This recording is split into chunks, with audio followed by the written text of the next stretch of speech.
If there's anything incoherent about this talk, it's something more that we can blame on the president, because he spoke last night in Medford, Oregon, and my children all wanted to go and see him. So I couldn't start driving up here till about 10 last night. I thought it was important for them to go and see him. I thought they were right. It's good. I thought they should see a president while we still have one. I write a newsletter called Access to Energy, and after Peter Beckman died, he asked me to do this, and it's caused me to learn and study current affairs more than I ever wanted to, because I preferred the laboratory and my science. But I'm going to talk, the principal subject of this talk is the effect that the government and government misbehavior has upon medicine, and particularly medical research, and the tools that you're provided for to do your actual work. But I'll begin by talking about its effect on some other industries, because they also affect us all, and they're topical. I recently read China will build over the next 5 years 60 nuclear power plants. This adds to the ones they already have, including the 2 that Bill Clinton built for them. And so by the end of 5 years, they probably will have achieved parity or even greater than parity with the United States in nuclear power, since we have 100 plants that are aged and they will have 60 brand new ones. There's a big difference between generating your power by nuclear power and by windmills. And the 2 candidates for president have opposite ideas in this. President Kerry has promised to shut down the beginning resurgence of nuclear power that President Bush has started. There are actually some new plants getting ready for licensing, and the nuclear repository for nuclear waste is being opened. Kerry's pledged to shut that and stop this and give us alternative power instead. As far as hydrocarbons, of course, Kerry favors UN rationing, and the president is the only world leader who stands between us and the Kyoto protocols, which is United Nations rationing of our hydrocarbon energy. We have a sort of a personal interest in this. My children and I circulated a petition a few years ago among American scientists about their opinions of the Kyoto Protocol and of the science or lack of science that underlies it. We sent letters out for about a week, and we got the signatures of 17,000 American scientists urging the government not to institute the Kyoto Protocols and not to allow UN rationing of energy, and saying the science underlying it was basically non-existent. For that, John Kerry personally wrote an editorial in the Boston Globe saying that we were liars and frauds and we made up the whole thing and dummied up the whole list. He wrote that editorial without ever asking to see the signatures, which we had, or checking in any way. I will talk largely about government grants and the effects of taxes, regulations, and litigation upon government research in medicine. Of course, it affects everything else too. And during the last 4 years, we've seen a gradual change, a beginning reduction in our taxes, a beginning diminution of regulations, and some beginning actions on stopping litigation, tort litigation, especially in medicine. There's a big difference between these 2 candidates, since one of them actually wants to make a medical tort lawyer vice president. There are many other things that I think about. You know, I have, like many of you, probably libertarian tendencies. I'd like to vote for the best man for president. We don't have that opportunity. We have an opportunity to decide whether Kerry or Bush will be president, and one of the alternatives is to me, unthinkable. In any case, I want to give one example, talk about one thing, which is, before I go to the medical things, that is basically the same. One of the big issues, especially among libertarian and sort of broadly thinking people, is the free trade agreement, NAFTA. Now, of course, it's a disastrous bureaucracy, as all government programs are, full of all kinds of perks and oddities that favor various people. But the main issue is free trade, whether we should have free trade. It's been an issue in the United States for a long time. We fought a revolution 200 years ago largely over free trade. The founding fathers wanted free trade, and Britain didn't want to give it to them. Now, of course, free trade is the cause of the escape of all our industries abroad. We need to direct trade barriers to prevent our industries from being taken over by the Chinese and the Asians and so forth. The issue really the problem isn't free trade. The problem is the same thing that affects our medical research and so many other things in the country, is taxes, regulation, and litigation. By the time you add up the taxes and the further tax of regulation and the further tax of runaway litigation, this monkey on the back of the American worker is so large that he cannot compete in the world. He can't. He cannot compete on an even keel. So people want us to erect trade barriers to protect him. And of course, this doesn't work in the long run. In medicine and in medical research, where I've spent much of my life, I started out as a basic scientist in protein chemistry, and I wanted to spend a little of my time doing things that were immediately applicable to human well-being. And so I for much of my career, split my time between basic research and medical research. And I learned, if starting idealistically, I thought, well, you need to do this research and find how to do something better about a disease, and then people will use it, and it's a question of gaining knowledge about how to help people's health. I learned very quickly that the closer you got to human health, the more it was politics and the less it was science. In fact, almost entirely politics. But I'll give a couple of examples, a few examples that I think are indicative. There's a man, most of you have never heard of him, his name is R.B. Merrifield. He's probably one of the 3 or 4 most famous living chemists, and much of our research world today was shaped by him. He invented a technique called solid-phase organic chemistry, which made it possible for machines to synthesize proteins, synthesize peptides, revolutionized protein chemistry, and then his techniques spilled over into DNA, and the fundamental techniques that enable scientists to make pieces of DNA, and therefore the entire genetic revolution, including the sequencing of the human genome, all follow and flow from the work that this man did. And appropriately, he received an unshared Nobel Prize in chemistry. After he'd gotten that prize, and this is a man that works, he's at Rockefeller University, and he's a man who works at the bench by himself with his own hands. He has all his life. He follows in the tradition of scientists at Rockefeller who have done this really since John D. Rockefeller set it up. The story of what they did during the influenza pandemic in 1918 in an effort to stop the epidemic is a similar thing, where the men, if you remember at Rockefeller, you weren't a guy that sat in an office and shuffled papers and got a grant and told your graduate students what to do. You went into the laboratory and worked with your own hands. This tradition is followed. Merrifield worked for a man named D.W. Woolley. Woolley was a remarkable man. He was a member, that means controlled basically a whole floor in a building at Rockefeller and a large research group.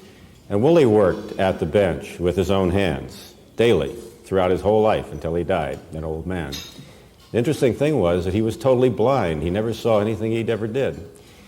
A technician stood beside him, handed him the test tubes, told him what she saw, and his wife read the literature to him, and he was a quite famous scientist. Well, following that tradition, Merrifield's the same way, and he, as I say, revolutionized both genetic chemistry and protein chemistry by his discovery.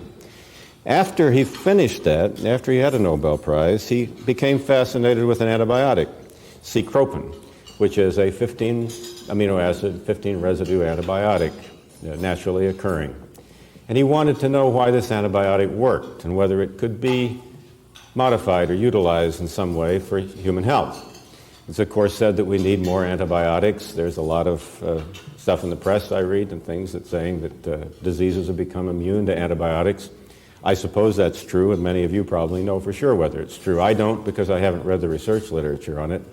And I've found that the difference between what you read in the newspapers and the research literature in the areas I do know something about is so great that I wouldn't assert it on the basis of not before I'd read all the literature. But in any case, there seems to be a good need for good antibiotics. So Merrifield set out to study cecropin. Remember, this is not some giant research group with 20 guys turning out papers and publishing things with 16 authors and so forth. This is just a man standing at the bench who stood at the bench and revolutionized one aspect of our science.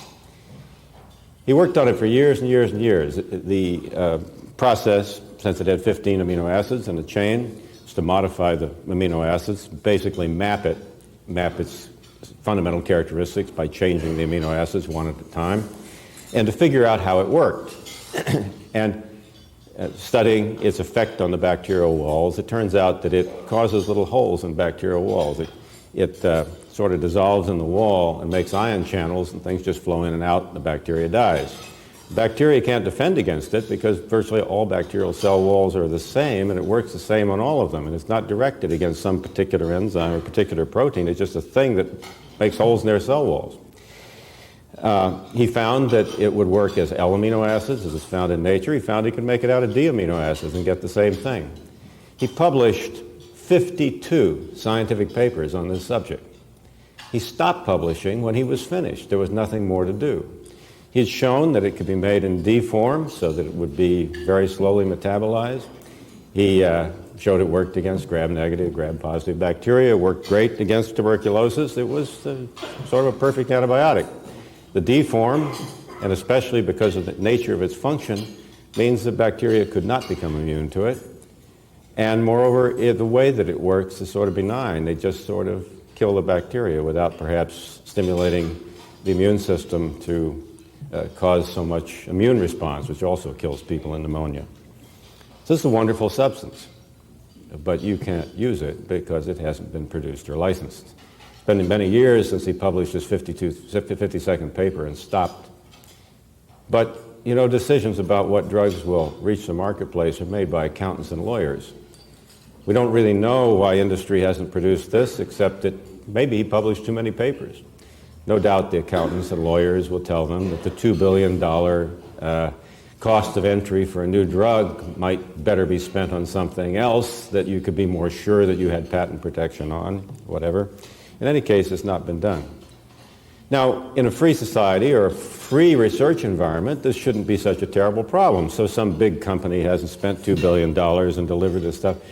We should be able to find out more. I can go in my lab and make you a pound of this next week. A couple of pounds if we want.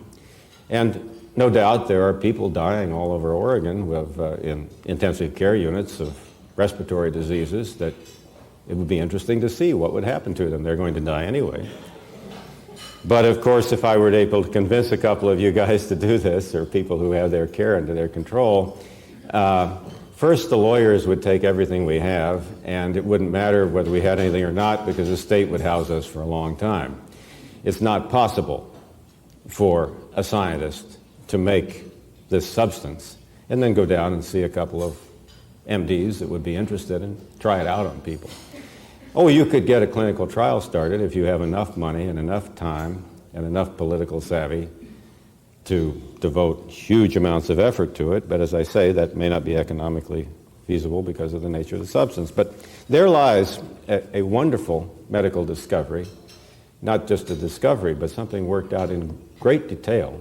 And it probably is a finer antibiotic than anything you'll ever have your hands on. And you won't have your hands on it because of taxes, regulation, and litigation.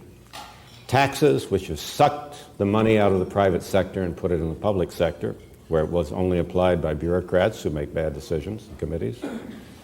Regulations, which prevent ordinary scientists from making any progress because of the nature of this I've just alluded to, and litigation, which would wipe out anyone. I mean, I suppose if I went out, suppose the government wouldn't put me in jail for studying this, and we made we treated 50 patients that were about to die anyway, no doubt one of their lawyers would decide they died because we used the antibiotic on them, and that'd be the end of us. That's one example. Another example I'll use is nutrition. Nutrition and preventive medicine. Preventive medicine, I know many of you are interested in preventive medicine, but preventive medicine doesn't get too far either because of these similar factors. Research, we can talk about utilizing or studying or applying or working on something like this that Merrifield has already accomplished, and also talk about what is the situation in basic research on medicine. Well, the situation is that it's virtually totally controlled by those on government grants and those working for big drug companies who suffer under enormous economic litigation and regulation disincentives which cause them to work only on very specific things. Almost all the research establishment of the United States is now captured by government. Economics, the taxation has seized half of the earnings of the American people. The other half is used to keep what we can going of our lives and our industry. And the money that would alternatively be in the public sector, which should go to research, as research was funded before World War II, just isn't there. Institutions, even great institutions. I graduated from Caltech. My son recently did too. And the Caltech campus is twice the size it was when I was there. Their endowment actually covers half their expenses, but government grants cover the other half, and that means that none of the campus can do something different than the government would like, because half of their funding would be at stake. And of course, many institutions, it's almost full funding would be at stake. The grant system has grown into basically a giant welfare system for PhDs. And within that system, there are still very fine scientists trying to do their work, and then a huge pile of scientists that aren't very good that just live on the system. But if you can't sell it to a government committee, you mustn't do it. And I'll give some examples of it in a minute. But even other things which aren't in actually doing the research are affected. In the mid-1970s, I was doing a lot of work. Linus Pauling and I were doing a lot of work on nutrition and preventive medicine. And I built a little section of our lab that had 1,000 mice in it, and we were studying the effect of nutrition on squamous cell carcinoma, studying the dose-response curve of one vitamin after another on the growth rate of cancer in these mice. Squamous cell carcinoma induced by UV light, pathologically identical to the human form. And some people walked into my office and started talking about raw fruits and vegetables. They were very articulate. Their names were Hunsberger. They were very articulate, and they got me interested. So I decided I'd play with a few of the mice on the side with this odd thing. It's really a form of diet restriction. You know, if you try to live on raw fruits and vegetables, there's so much water and fiber in them that you just can't get enough calories, and it's a form of diet restriction. Many of you probably heard of this in the popular sector one way or another. But it was astonishing in our case because as soon as we put the mice on this diet, the growth rate of cancer dropped by a factor of 10-fold. And we did about 40 different experiments on it. It was always the same. If, on the other hand, we gave them supernutrition, lots of vitamins, basically the sort of thing that a reader of nutrition a prevention magazine in the 70s would have done if he tried to do everything at once, then we could double the cancer growth rate.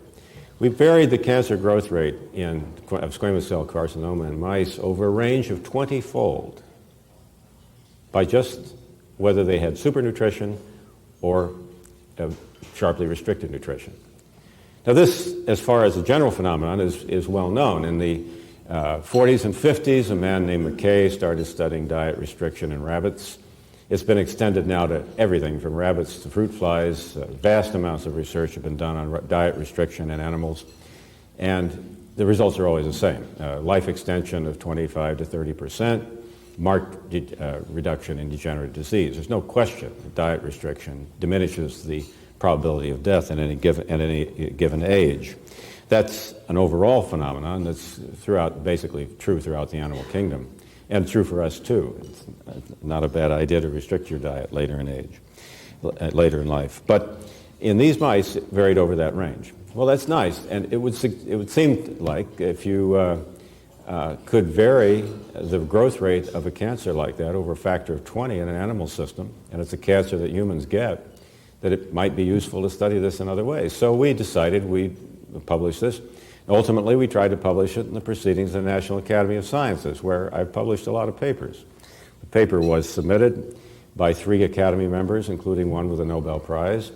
It was perfectly acceptable. Everything went fine, except the National Academy of Sciences is also afraid of the lawyers. They have a special thing there, a little medical committee. Doesn't matter what the scientists say, doesn't matter what the system says. If a paper has any medical implications, and it looks like the publication of it might bring any liability or potential liability on the Academy, they simply stop it. So they did. Couldn't publish it in the Proceedings of the National Academy. It was published in another place, a relatively prominent place, but it illustrates a point. Even the American National Academy of Sciences doesn't dare publish anything in your profession that's a little out of the mainstream or that might bring them into any kind of risk of litigation. And also, they are also concerned about funding considerations and government approval of what they do. Another area that I could use as an illustration, the best illustration was Merrifield's, but the nutrition in cancer is a good one too. I don't understand why this hasn't spread. It's been 20 years now since those experiments were done. And although there's plenty in the health food, alternative medicine, folklore about these things, there's no mainline science. And of course, you wouldn't get a dime out of the funding system to study these things. We became very interested, Pauling and I, in the early 70s, in the problem of quantitative measurement of human health. We wanted to do experiments in which we studied the nutritional requirements of a human being as a function of both as a function of the human being and also within himself. In other words, if you make a graph of health versus the amount of a substance in the diet, if it's a nutrient, if it's a vitamin required for life, of course, there's no health without it. And then as you add it to the diet, the amount, the health will rise until it reaches some maximum, and then it'll turn over and go down and eventually kill him, because everything is a poison if given enough quantity. So if it was vitamin C, for example, you'd have no life without it, death without it. Then your health would rise as you gave more and more to the individual, reach a maximum, and then eventually he'd be killed by vitamin C overdose. If it's not a required nutrient, but still one of value, it wouldn't start at zero, but it would have a similar curve. So the question is how to find these maxima. And the biggest impediment is that there was no rigorous, simple, cheap, quantitative measurement of human health. So we started to study the profiling of health, profiling of biochemical health, and writing papers on breath analysis, urine analysis, blood analysis, where we would measure 200 or 300 substances and look for patterns, rigorously look for quantitative, mathematically useful patterns in these measurements. This was then. My son brought in an article from Scientific American not long ago by a guy who's studying breath analysis, and he has his breath analyzer and he's working away at it, and Scientific American featured him. He said he was stimulated to do this by a paper he read in 1971.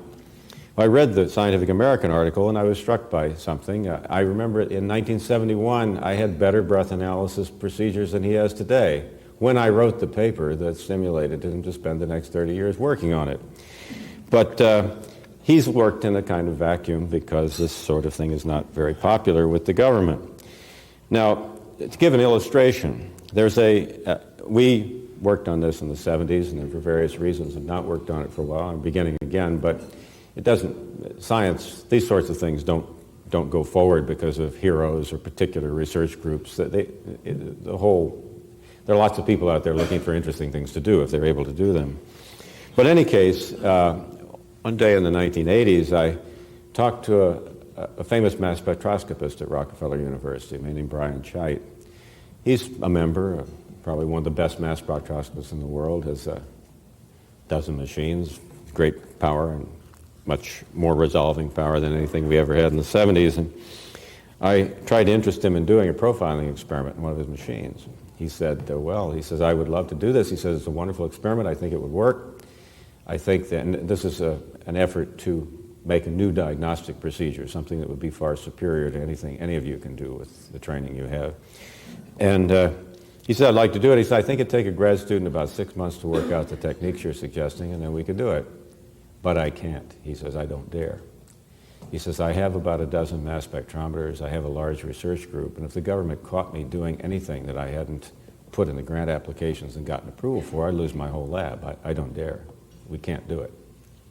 That's the way it is. And we're not talking about some little guy who's struggling, and he's got some story to tell you and some excuse for what he didn't get done. This is one of the top men in the world in the development and use of the most powerful method of chemical analysis that exists. In another instance with the same man, he helped us a lot in some of our basic research, not doing anything, of course, his grants wouldn't allow it, and we don't use grants, so we could do what we wanted, but on a small scale. But Noah and I were studying, made a lot of studies of the deamidation of peptides and proteins, which is a sort of a clocking mechanism for living things. And anyway, we were doing a lot of studies of simple model peptides in the mass spectrometer. We noticed that if the conditions were right, there were always 4 water molecules attached to the ends of our peptides. And they seemed to be very tenuous. These things wouldn't come off. There's some sort of little structure of the water attached to the ends of the peptides. Well, the structure of water is very important. You know, everything happens in water. All biochemistry happens in water. Hydrogen atoms are hard to see, so there's not as much known about this as there should be. And it's been out of popularity for a long time. Bureaucrats are not interested in the structure of water. But we noticed this, and we thought it was both fascinating, and we wondered what was known about it. So we called up Professor Chait and said, look what we saw. What do you think of this? He says, oh, yeah. He says, I saw the same thing. He says, very interesting. I designed a whole mass spectrometer just to study this, but I tried the government. They're not interested. They should be, but they're not interested, so I can't do it. The best scientists are largely restricted in this way. In fact, it can get ridiculous. Merrifield, whom I mentioned before, literally revolutionized protein chemistry. We use lots of models. They're used in the computer today, but they were used to be plastic. They were invented actually at Caltech. They're called CPK models, Corey Pauling and Colton. And you've probably seen them or pictures of them, space-filling models of molecules. They're very beautiful. They should be in Toys R Us for the children, but they're not. They cost a fortune, and they're only available from a company that happens to have control over the dyes. Merrifield, in one of his research grants to the government, asked if he could have a few CPK models to make models of his peptide and other things. They decided, in their wisdom, that he didn't need those things. That's how bad it gets. In any case, the government has taxed away from the American people most of the money that could be used for medical research. They have placed regulations such that people like myself or other scientists, physicians, anybody, cannot on their own hook do very much medical research that's of use, and dress things out with lawyers that would destroy us if we tried, even if the regulators didn't. Now, it could be said this is incompetence, a waste of resources. They're so benign, they're trying.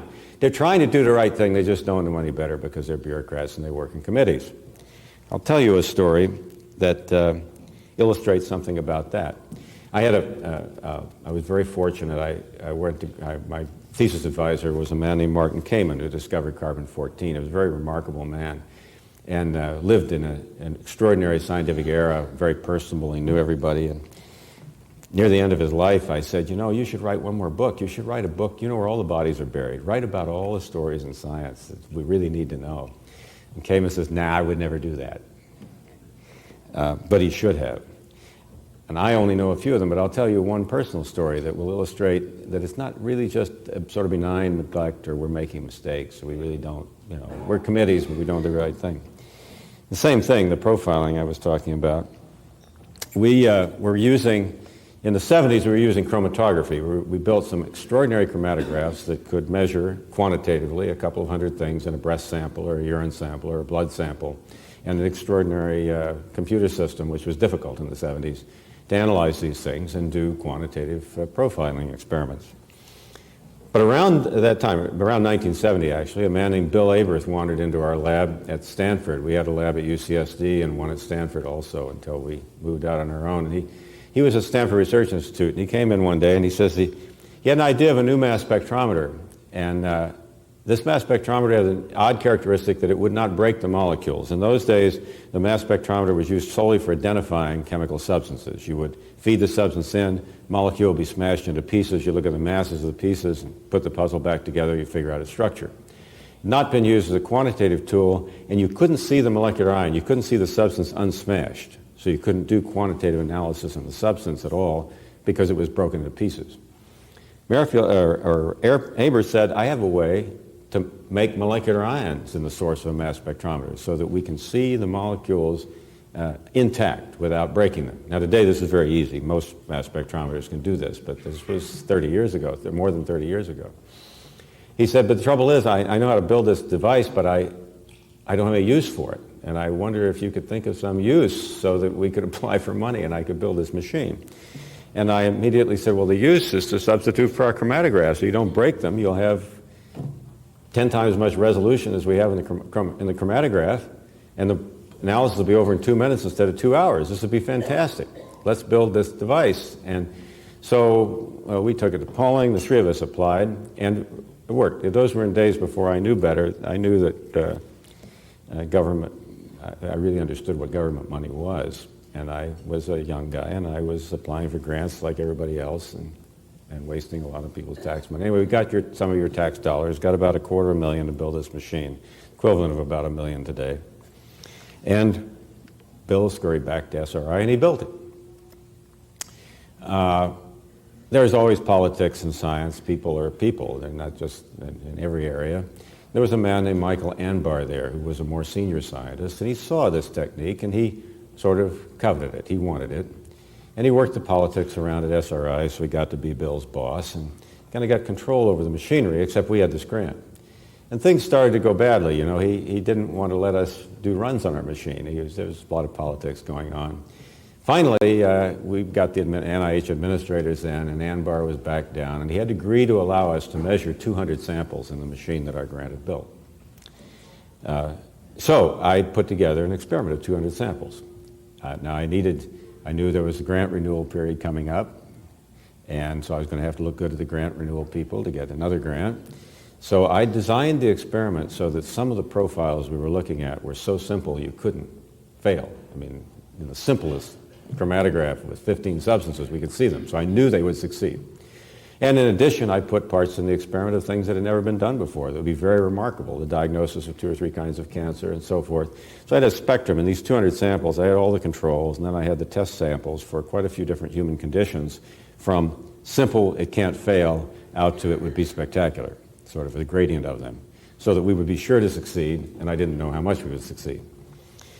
So the samples were, and we had a little more problem in the politics because Anbar wouldn't let us hook a computer to the machine, so each sample spit out 2,000 numbers, and there were 200 samples, so we had 400,000 numbers on the table on printed paper when we got the analyses done.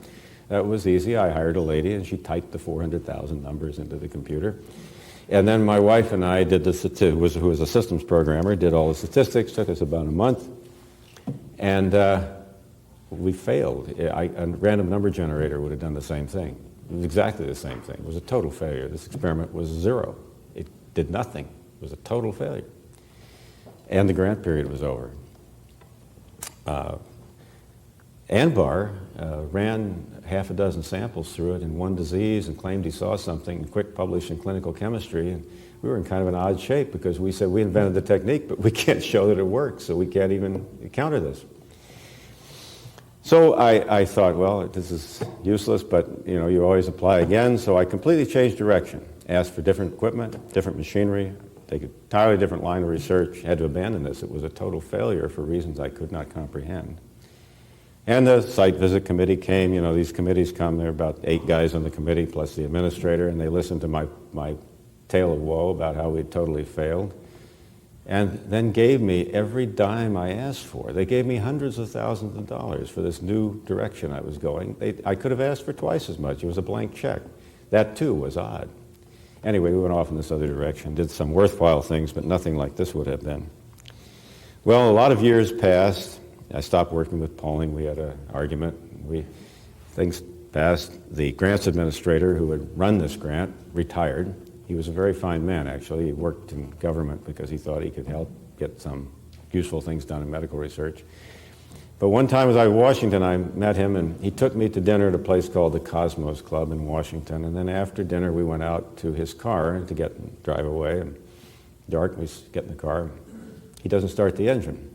He says, I want to talk to you. He says, I want you to know, I think it's something you should know, because I feel it's my only black mark against my record in government, and I think you should know. He says, remember that experiment of yours that failed. When it failed, I received a letter from Mike Anbar telling me that he has gone in the laboratory at night and scrambled all your sample labels so they would all be scrambled, and you would fail. And you would get random numbers. In the letter, he included the code to unscramble them. This was sent to the main grants administrator at NIH. He says, it was so unusual, I asked my superiors what they thought I should do with it. And they didn't know, so they sent it on up. And it went all the way to the top of NIH, the National Institutes of Health, which funds all of your health research. And committees met, it was considered carefully, and the word came back to me. I was ordered to destroy the letter and never mention it to any scientist involved in the problem, because it might interfere with the funding and publicity of the agency, and therefore you were to never know. This seems sort of unbelievable. You're learning this in a dark car in Washington, but in fact, he didn't destroy the letter. I have it today. That's exactly what it is. Unfortunately, the data was no longer available and was probably obsolete at the time because a long time later. This is the agency that is directing your medical research. Everything sinks to the lowest common denominator of a committee, and the money that should have been in the private sector. I used to say I would rather go up against 100 of the most crotchety, nasty, closed-minded, wealthy men with an idea and try to get one of them to help me with it than to go up against the government committee, which is generally a hopeless thing. But you see, our problems are not the same as the guys in nuclear power. Regulations have prevented them from building nuclear power plants for 30 years. Now, it's not your field, but believe me, it's serious. All of us, myself, my family, all of you, no doubt, we all have our little niches in this society, and we're all very, very well off. We've found a niche in which we live. Things go well for us, and as physicians, you do things that are useful for people and worthwhile, and we try to do it as scientists as well. But we depend upon the society around us. A niche in a third world economy is not going to be very big. And it's not also going to be very pleasant when the 300 million people in that economy have been used to living in an entirely different world. The challenges are great. We earn our own money. We don't. I eventually learned better about government grants, and I can say today I've never seen a government-funded health project that justified the confiscation of the property of men, women, and children by threat of force. I don't think that it's right to fund research with government money, but I did in those old days. But since we don't do that, of course, we try to spend the money that we earn in the best way possible, or that people share with us, and we go to a lot of auctions. And the auctions do various things. We get laboratory equipment at auctions often, and also we get other things related to our other enterprises. The children are all grown now. We do a variety of things. But auctions are sort of interesting. If you were to go on the internet today, eBay and a couple of things like it, look at auctions. Every week, maybe twice a week, you could buy the best computerized milling machines in the world. You know, you don't make stuff in machine shops anymore. They don't walk in and make aircraft parts on lathes and drill presses. They're computerized machines that can make a metal piece to 10,000th of an inch tolerance at high speed. These machines are wonderful things. They sit there and you put this block of metal in and it makes anything your computer can imagine. They're for sale all over the place. Factories that use these machines are going down. We see auctions all the time, 20, 30, 40 of these things being auctioned in the same auction, just on the auction block going off as these companies close across America. If you compete at those auctions, you compete against Asians who are buying the equipment. It's going there. Same thing is true of injection molding machines. We're interested in making these CPK models so that they could be available for kids cheaply. So Noah's been watching injection molding machines. Every week you could buy all the injection molding machine equipment you want. I'm talking about big machines that weigh 10, 20 tons that turn out plastics. There too you compete against the Asians in the auctions. Americans aren't buying them. Even down to bookbinding. We make a lot of children's books in connection with a curriculum that we made, and we at an auction that we went to in bookbinding, we got the equipment we needed except for the sewing machines. They all went to Asia. They're buying our equipment and they're taking it where it can be utilized without the taxes, regulations, and litigation which are on the backs of the American workers and prevent them from competing in the world. And this flow of equipment is not trivial. A society can't exist on the idea that others will make all of its things and it will ship them papers and lawyers in return. It doesn't work. It will not work. And it will take a century to rebuild, if we could. If we could get our freedom back, it would take a century to rebuild the legacy of what our forefathers have given us. I spoke, I don't do it much anymore, but I used to speak occasionally at the local public school. I don't like public schools. I think they should be. Well, I'll tell you a story. I give speeches sometimes on global warming, and the guy asked me to speak to the Republican legislators of Maine. And they're in the minority. The Democrats have control, and they're going to put the Kyoto Treaty into Maine. They were worried about this, and they asked me to give a talk to the Republicans. So there was a dinner about like this, maybe a few more people, and it was all of the Republican members of the legislature of Maine. So I'm giving this talk on global warming, and of course what I'm saying is right. It's the right and it's truth. It's the science, but it's so different from what they read in the newspapers that you're standing there with wondering how long your credibility can hold up against this audience. But it seemed to be going all right, and I give my talk, and then there were questions, and there were 2 or 3 nice questions, and then some guy gets up and he says, "What do you think should be done about the public schools?" And I thought, hey, this is over. You know, if I answer this guy, my credibility is dead. But anyway, as I said, I think the public schools should be closed. And you would be astonished. It was a standing ovation that went on for 5 minutes. Every Republican legislator, there were probably people in that room that didn't agree with me, but boy, you wouldn't have heard them. It was unbelievable. You would have been convinced if you'd seen that group that every Republican in Maine was ready to close the public schools tomorrow. And of course, politics don't make it quite that way, but it was astonishing. In any case, so we work on those things, but the point I was making is about the rebuild. So I'll go back, I'm sorry, it was 4 o'clock. In Grants Pass High School, and I was asked to talk to these classes in Grants Pass High School now and then, and so I remember one day I was talking to them, and these trips were interesting because the children were younger then, and I'd leave them in the truck outside. I have 6, and I would get to go talk to the students. When I come out, the students would my children would tell me what they saw. It was like going to the zoo. You know, they could see these people going by that were so odd. It was like going to a different country. But in any case, I remember one young man asked me a question, and I answered by telling him about the landing of men on the moon. All of you can probably remember where you were when Armstrong first put his steps on the moon. So I was telling him about this, and then I realized that I had an unusual experience because older people can always tell you about things that were more primitive, how things, you know, when they used horse and buggies, or when your grandfather can tell you about how when he was plowing with horses and so on. But I was telling this young man about something that had happened 30 years ago. There was a higher technological achievement than anything that had been done since. America had only gone down in space accomplishments in 30 years. Jane has a wonderful meeting for doctors for disaster preparedness once a year, and she had Lowell Wood talk at this meeting once, and he was speaking because he had been asked by the government to design a way to go to Mars. And he and another man in alternate methods had both pointed out that you could go to Mars with men for $30 billion. The government didn't like this. They wanted a $500 billion program. But he opened his talk by showing a picture of the moon rockets. You know, they never failed. Every one of them worked except for those that weren't fired. He looked at that, and he's looking at it, and this is the man who invented the Brilliant Pebbles system of strategic defense, and a protege of Edward Teller's. And he put a picture of the Apollo rocket up, and he says, this is the finest piece of space hardware that has ever been designed before or since.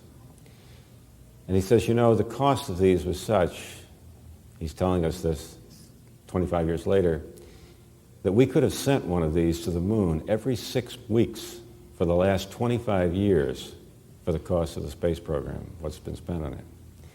But of course, we didn't because of the intrusion of bureaucracy into this.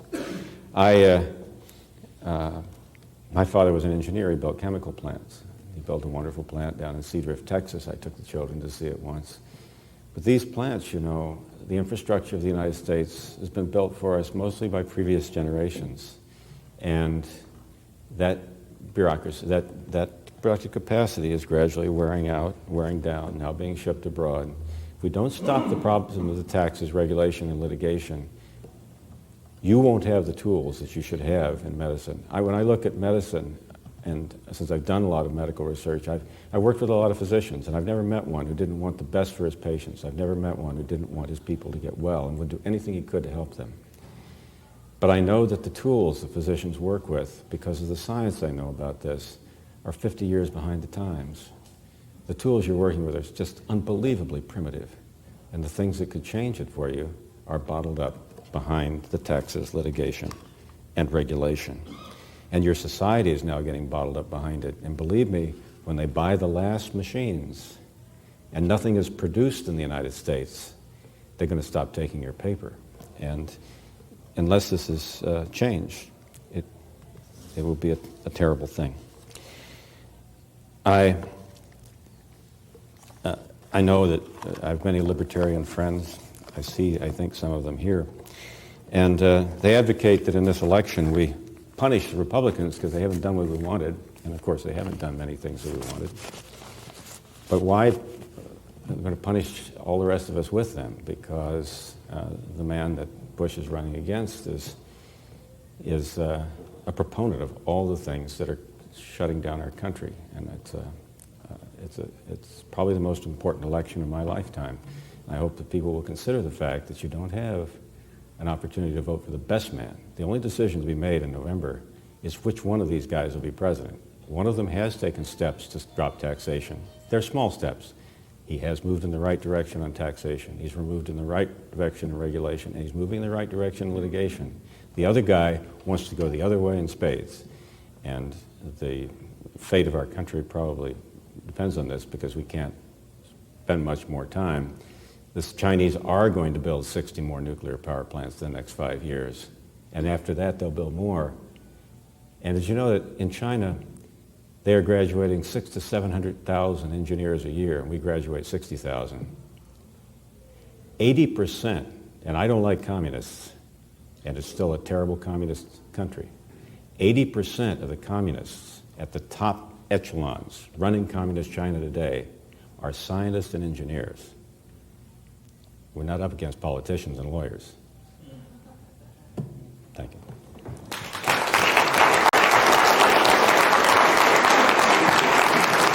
Take a few questions? If you want.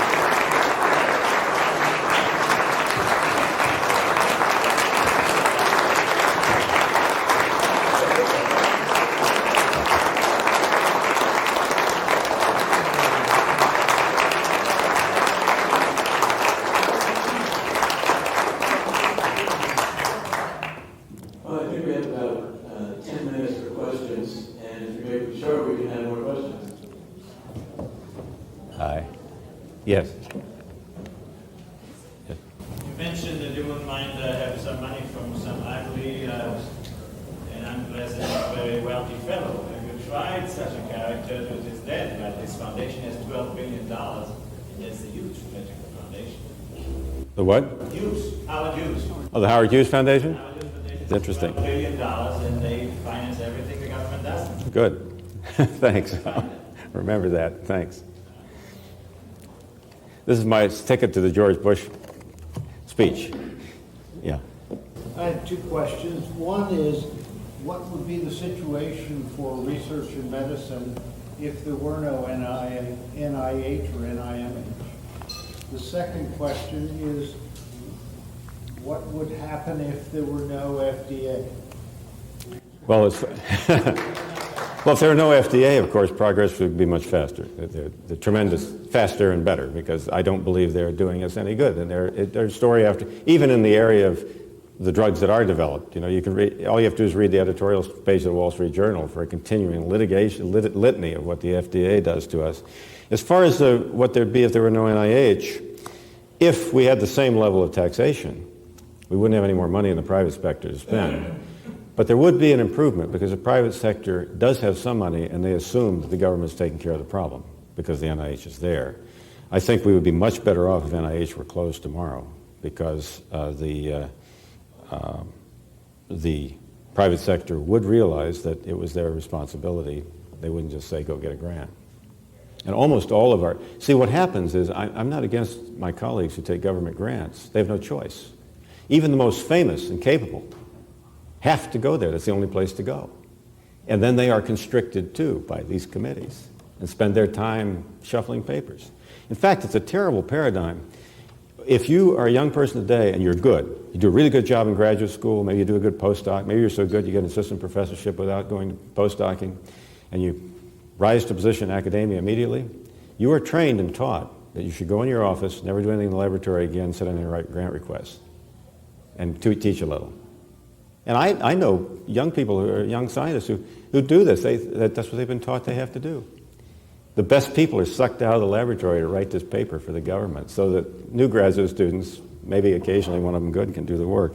I think medical research would definitely proceed faster without the FDA or NIH, even in today's taxation economy. That's what I believe, yeah. What's to keep practicing physicians from bypassing the FDA and the bureaucracy by doing such things as using your article on access to energy to give to a patient with advanced cancer so they may try the starvation diet?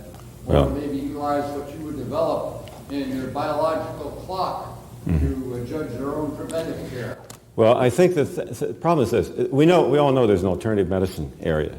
Linus used to look at it in a actually practical but correct way. He says, this is a great racket we're in, he says. We don't have any competition because respectable people won't work in this area, and we have all these people running around looking up clues for us in the alternative medicine area. The problem is it's a difference between kind of doing it on the side in a halfway manner that doesn't really get the job done and doing it right. There are people, I mean, it's been going on now for at least 30 or 40 years where people will send a sample off and they'll get all the measurements they can. And some physicians, alternative physicians, will get a lot of measurements, look at these things with their experience, learn how to interpret them a little bit and so forth.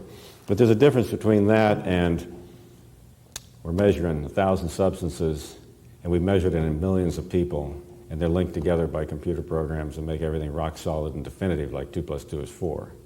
And unless you can do things on a larger scale, a scale that the government system doesn't allow us to do today, you can't do them right, you see.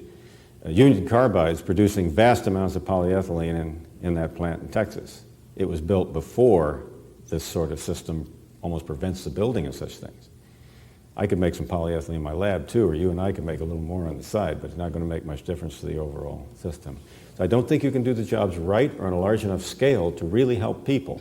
Medicine has to be delivered, or you might as well not have done the research. And to deliver it in a professional manner on a large scale, it's not newsletter writers and their friends, it's something else. In the almanac a few years ago, I looked up how much oil we're mining out of the earth. It was about 1 billion barrels at that time. And we weren't storing very much, so we're burning it all. So with that piece of information, it doesn't come up natural gas or atomic or coal. It's pretty easy to believe in global warming, and yet there's a lot of people say it's not true, and the nation, populace, doesn't really know, or they're not informed in such a way that they get a truth. Is there a truth from your standpoint? No, first I don't have time to review the science, but if you want to, you can go to our website at oism.org, oism.org. You'll find a petition project side thing, and there's a review article in there. It's a definitive review of the scientific literature on this, and it's quite clear. And if you read that, you'd have a correct answer to your question. The summary is, there's not a shred of evidence that humans are warming the planet. Not a shred. The planet is warming. It has been warming for 300 years, coming out of the Little Ice Age. The current temperature of the Earth, as measured whether on the ground, satellites, wherever, the current temperature of the Earth is approximately at the 3,000-year average. It went through a very high temperature period during the Middle Ages. It was a time called the medieval climate optimum because the climate was more benign and it was much, much warmer on the Earth than it is today. It then went through a low period called the Little Ice Age 300 years ago. USA Today, for example, ran a headline, "Temperatures are warmest in 600 years." They are, because if you go backwards into the Little Ice Age 300 years ago and then start up in the Middle Ages, if you get back 600 years, they're slightly warmer today. If you go back 700 years, the statement isn't true. 800, 900, 1,000 is not true. That's why they chose 600. But the fact is, the planet is warming. It's been warming for 300 years as we come out of the Little Ice Age. The warming cycles, it's not just a smooth thing. It's a sort of a sawtooth. And it's been shown that solar activity tracks exactly with the sawtooth. There's overwhelming evidence that the sun is controlling the temperature of the Earth, and there is no evidence whatever that humans have anything to do with it. Certainly it's warming. But you see, the trick they played is warming means human-caused global warming. It's not the same. And if we got in, the details of the science are at that site, you can see them. There's just not a shred of evidence that humans are warming the planet. What we have is an enviro-cause. Actually, scientists began this. Scientists of La Jolla, men I knew, began this idea. They began to worry about it. They studied it. They decided there was nothing to it. Universally, they all abandoned it. But then the enviros picked it up.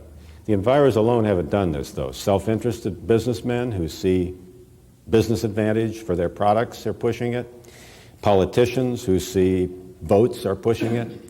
The big push now is governments. France and Germany would love to shut down the energy systems of the United States. They're not burning much energy. They're so socialist they can't do much of anything. So now we have competition between governments. The Russian Academy of Sciences has been definitive. They said, this is garbage, they have said. They just had, I'll quit in 1 second, they just had last year, they had a big meeting in Moscow, global warming Moscow, because if the Russians would sign, they could get the treaty going even without George Bush. It wouldn't affect us, but so they held it in Moscow. They were going to just, holding it in Moscow, surely the Russians would sign on. The Russian Academy of Sciences sent a man over the meeting to tell them, he says, there's nothing to this, the science is lousy. He says the only value of the global warming hypothesis is to provide income for about 2,000 people who make their livings going to global warming conferences. This is what he told the global warming conference. Putin showed up at the meeting and he says, my scientists tell me there's nothing to this. And although we will earn a lot of money from carbon credits because our economy is in the tank, we're going to earn a lot of money from carbon credits until I can get our economy started again. I kind of hope to get it started again someday, and then it'll hurt us. And besides, he says, this is kind of a cold country. We could stand a couple more degrees of temperature. But now we're in trouble because France and Germany have blocked Russian entry into the World Trade Organization, and they agree to get out of the way if he'll sign. He's a good communist. He'll sign and then throw the treaty out when his economy gets going again. And so we have that danger. But there is not a shred, believe me, and at that site you'll see definitive science, not a shred of evidence to support this human-caused global warming hypothesis. All fraud. OISM, Oregon Institute of Science and Medicine, OISM.org. And then at that site you'll have to go to the petition project sidebar. Okay. Thanks very much.